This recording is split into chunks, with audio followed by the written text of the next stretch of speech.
Greetings. My name is James Shields, and I want to welcome you to Story Time. There was a woman who was an excellent cook, and her specialty was roast turkey. Now, when she would roast the turkey, she would cut off the drumsticks. And one of her guests, basically, who was loved drumsticks, asked her, "Why did you cut off the drumsticks?" And so the woman said, you know what? I don't know. That's the way that my mother prepared it, and that's who I got the recipe from.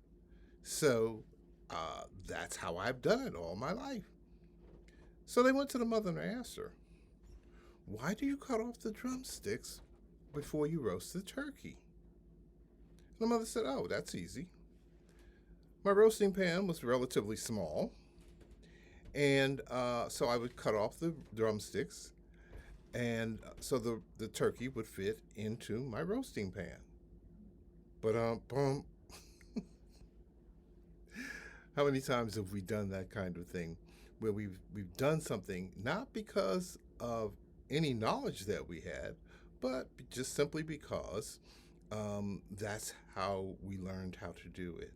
That's how we do a lot of things.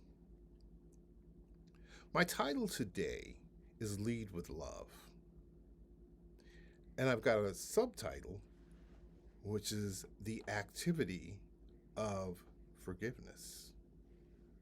And the plot thickens. The daily word that I've selected is from February, and it is on forgiveness. And forgiveness heals my heart. Few things have the constricting effect on my heart that resentment does. Even if I believe my anger is justified, I realize I am paying too high a price by holding on to it and letting it fester. Withholding forgiveness is a punishment I inflict upon myself. Nothing, nothing is worth sacrificing my peace of mind. Today I shift my thoughts away from what someone said or did that caused me to feel hurt. Instead, I place my attention on healing through forgiveness. I bless my tenderest self with thoughts of love and peace. Even if this is difficult at first, I keep at it, trusting the divine love within will soften my heart. I begin to open myself to forgiveness.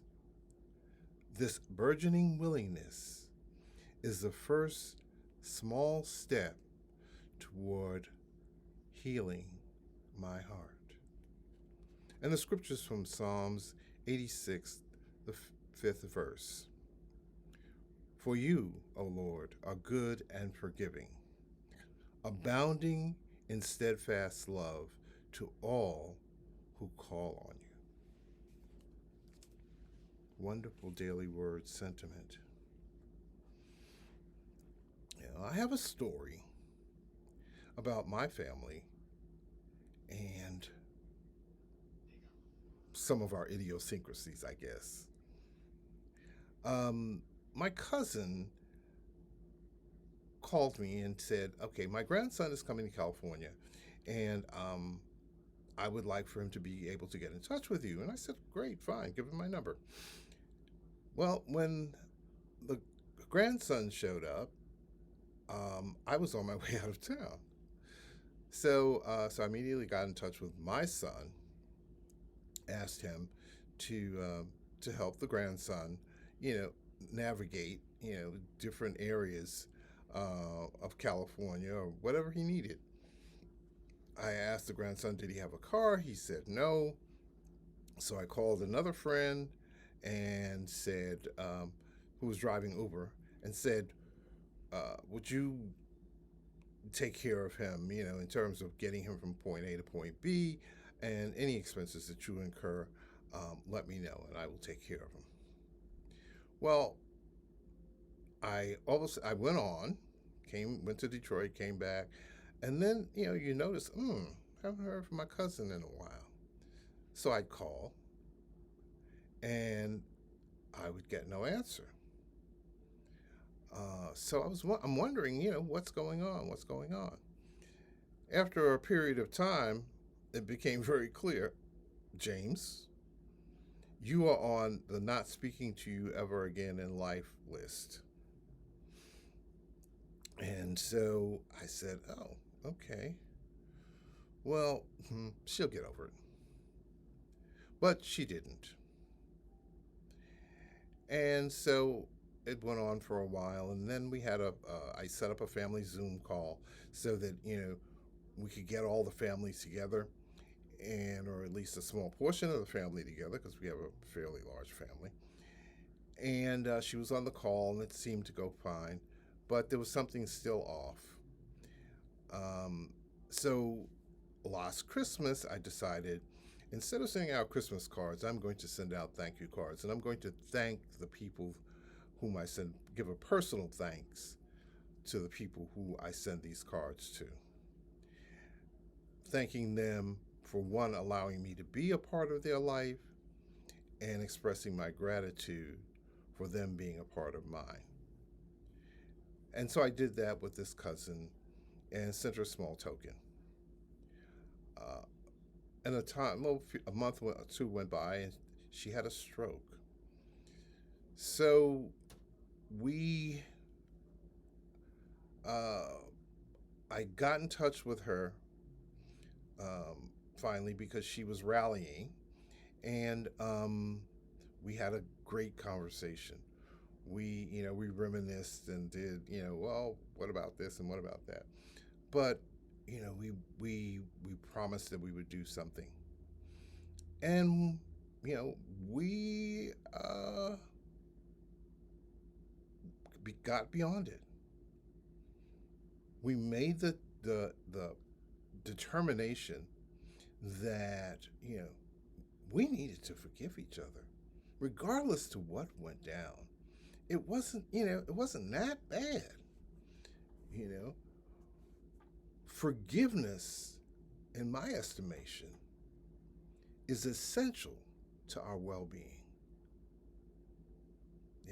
The Daily Word says that, in essence. We are all greater than our experience, and no one experience is worth missing a portion of life with another individual, because, face it, we're all interconnected. So what I want to do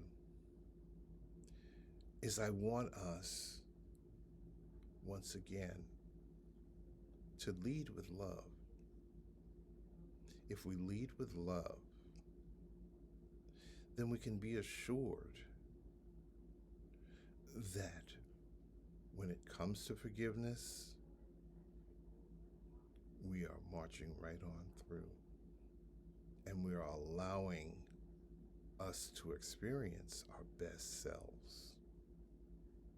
So let's make a commitment, you and I, right here, right now. And what we're going to commit to is leading with love in all that we do. Let's make the world a better place.